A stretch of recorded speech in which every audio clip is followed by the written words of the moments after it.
Good evening, everyone. Am I audible to all of you? Yes, sir. Good evening, sir. Yes, sir. Okay. Yeah. So today's session, we are going to start with few basic things that we are left with for your drawing. And over here, we will discuss a very simple aspect. One of the very first and most important basics, I must say. But at the end of the day, it really becomes important while you draw a form or a structure.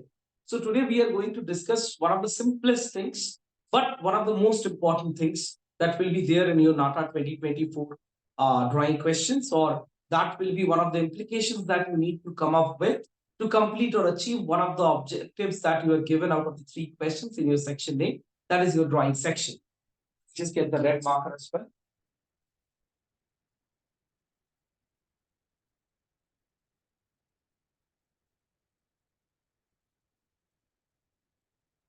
Okay, so as I was telling, today we are going to discuss form and shape.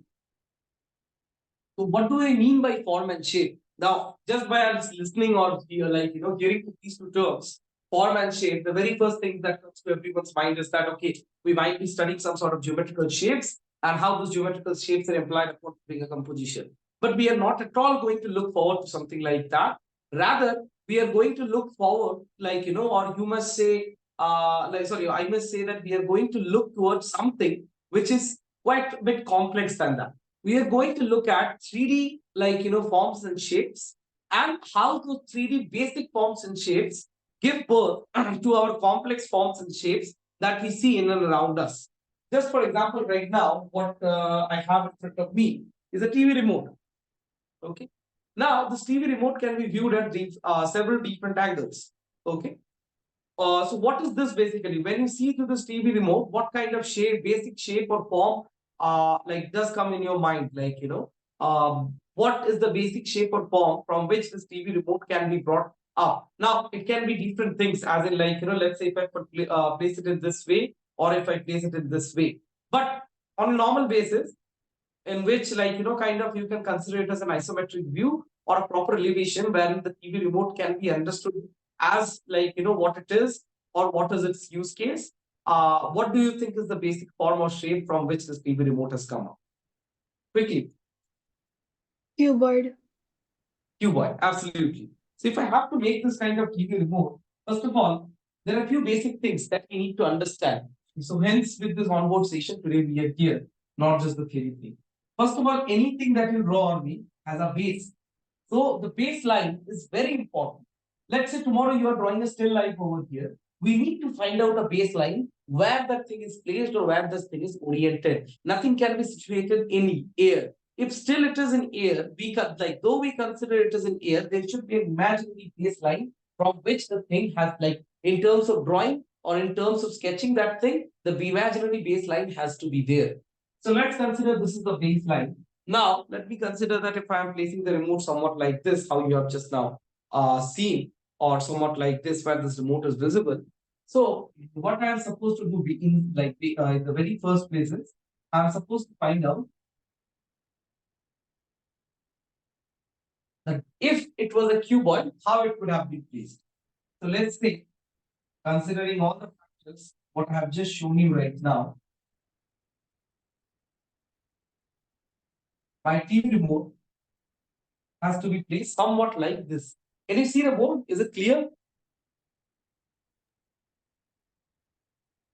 Is it clear what I have drawn on board? Just confirm. Yes, sir. Okay.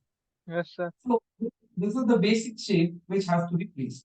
Now, if I have to come up with the TV remote, what I need to basically understand is that how it basically looks and what is the kind of orientation in it. Okay. So if I have to place this, a very simple aspect. Understand where it starts. What is the basic shape? And then go ahead and complete the rest.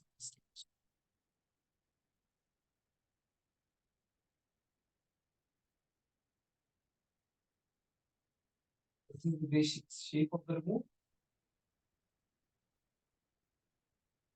And this is how it is. Now over here, now just try to understand a very simple thing. This is an onboard drawing. So might differ with what could have been or can be done on a sketchbook, but still I'm trying to show as much as possible with all the different kind of aspects.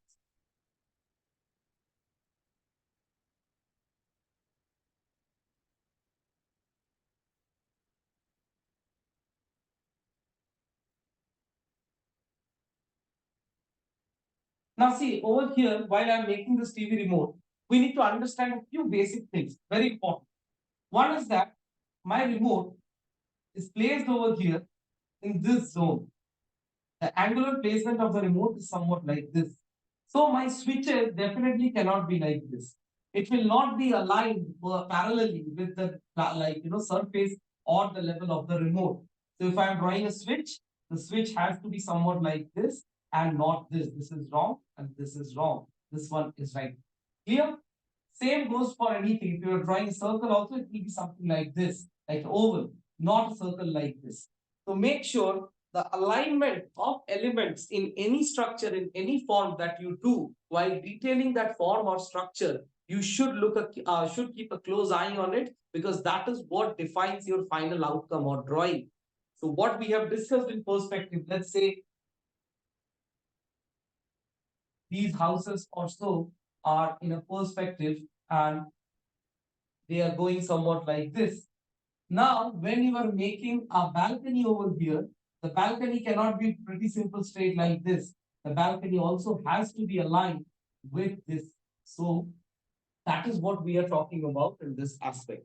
So any structure or form that you are drawing or you are working with, make sure the alignment is perfect, parallel to the base level or the base surface that you are working on. Clear? Any doubts? Any doubts? No, sir. No, sir. So let's say this is where your branding comes. Just trying to define the lines once more a bit. This is the remote. And these are your remaining whatever switches. Now see, there are basic aspects, okay?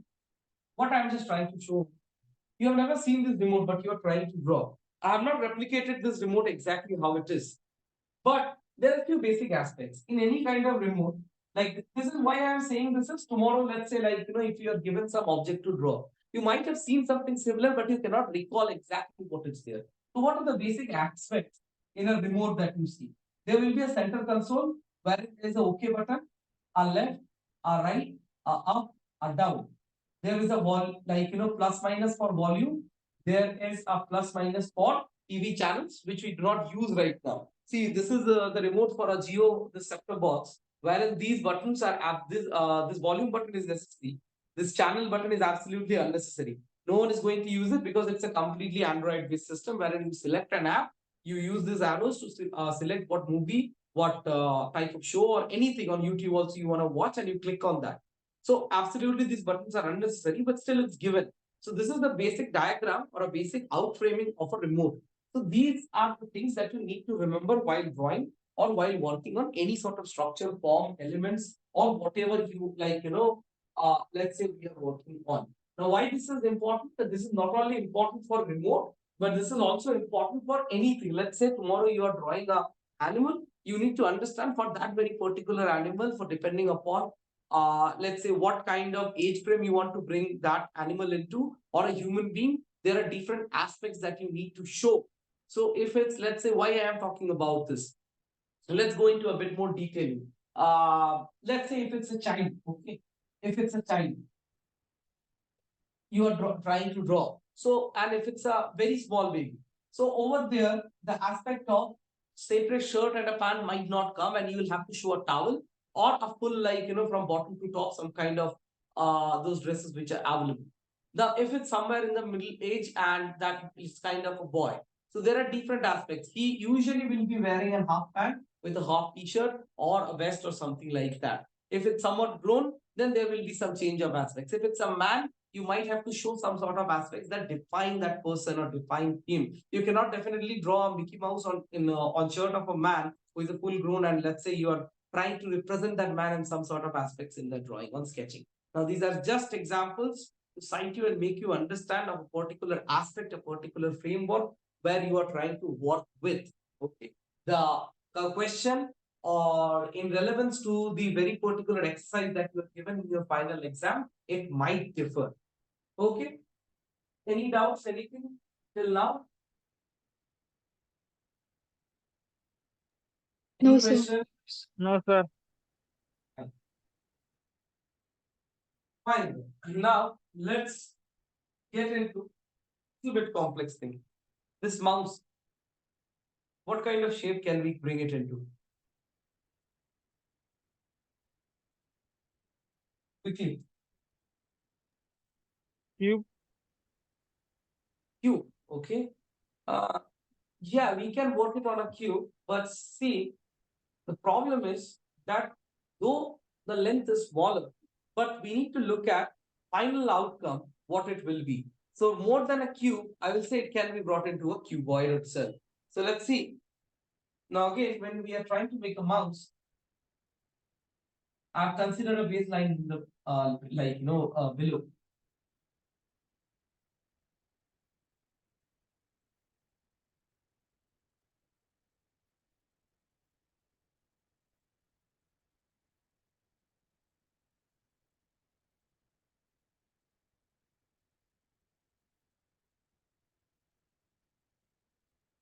So let's say you're trying to draw that mouse, which I've just shown you. And this is one of the angles of that mouse. Okay. The angles might differ, and there can be several, aspects or several different angles that can be brought to this one simple object or so.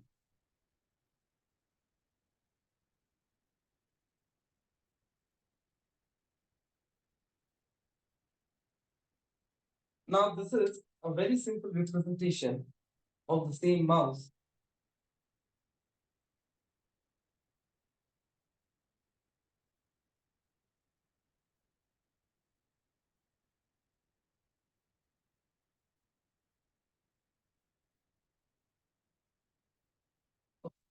Now, once you see it, we need to understand a very simple aspect over here while drawing this kind of objects also. The basic outform or the basic structure of any object is pretty simple. What takes time and what makes it difficult is the I must say is the details and as well as the definition. So definition in terms of shading, texture, lighting, shadow effect is what takes a lot of time. So the shape has to be something which has to be as simple as let's say a cube, a cuboid, a sphere or something in which you can fit into. Now, why we are looking forward to this? Because as soon as you can fit it into something, the more better you can work upon it. So let me go into something a little bit more complex. Let's say this object over here. It's a webcam. Now, it is a little bit more complex. As it is not just composed of a part, like body is not a full one element. It's kind of broken into one, two, or three pieces. So accordingly, how I represent it, you'll have to come up with. So let's say if I'm placing it like this now, and if you will have to make this structure, there are three aspects. One,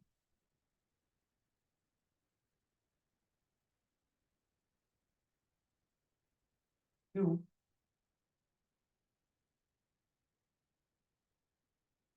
three.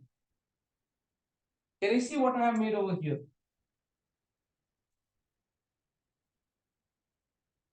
Yes, no, please answer. Yes, sir. So what did I basically do? I have basically made an outer form of the simple structure, which we can call as the skeleton or the outer frame. Like for a building, before you make it, there are several iron rods. There are in cemented structures and all. You might have seen there are different wooden frames also used to make the structure or to form the structure, give it a perfect shape or form. That is exactly what I have done over here. I have given this webcam a particular shape. Now I can go into the detailing part. So let's see. I just try to bring as much as detail possible over here.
So once we have got the final form out of our basic form, we can erase all the extra lines. And let's see what we can bring into.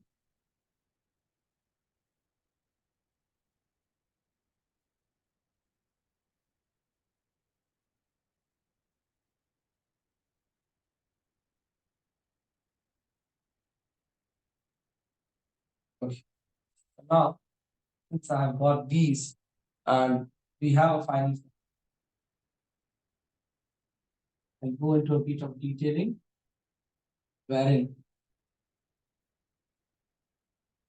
this is the part which goes behind my computer screen and like pushes it from behind. The top part.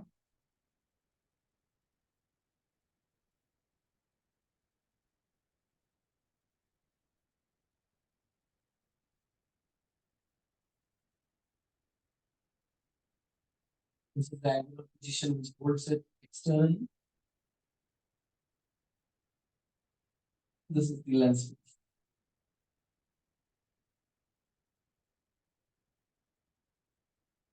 Now this is a very side view of that, like camera which you have seen. Now let's say my computer screen has to be placed somewhere over here. That's how it can be placed.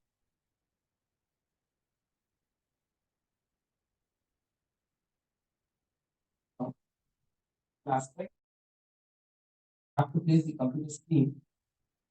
I have two, three things to do. One is my screen. So a screen can have a certain thickness, not more than that. Understand these basic aspects. Now there was a gap, there was a huge gap being created over here. What I did is I erased it, and I will extend this base and now again this depends because extending this base cannot be so long that it will overpower this one. So it has to be somewhat equal to this length. So our eyes should be okay at that point also.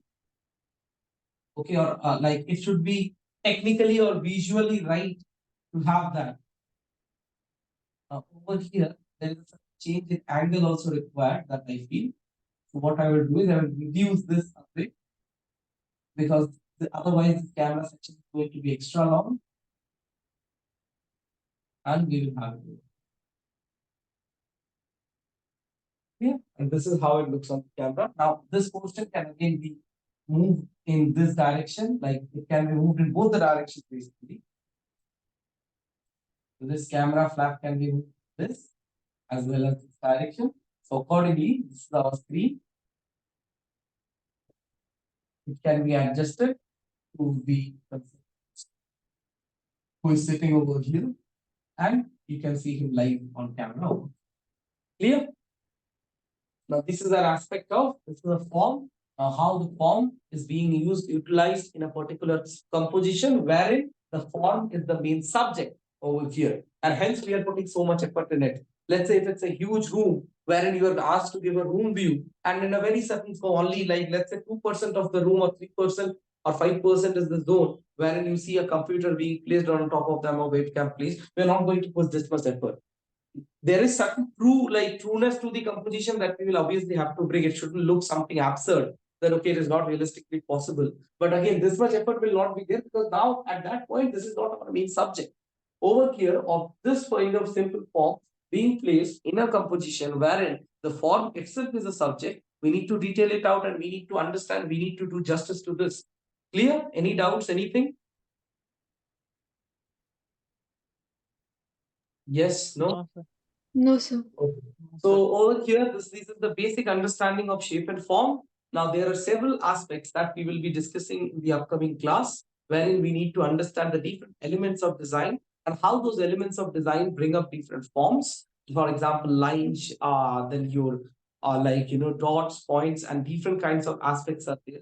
How those elements bring up different forms, and those forms acting together to bring up a particular design principle, and that is again there in your section B. So everything is interrelated. With this, we are ending the session over here. For students who are watching this in the form of recorded class, make sure you go through each one of these things. If you have any doubts, connect us. Contact number is available over there. And make sure you try to understand the placement of these several forms in different compositions and hence work on with it. If there is any doubt, feel free to connect us. We will be more than happy to help you guys. Thanks a lot. We are ending this session over here.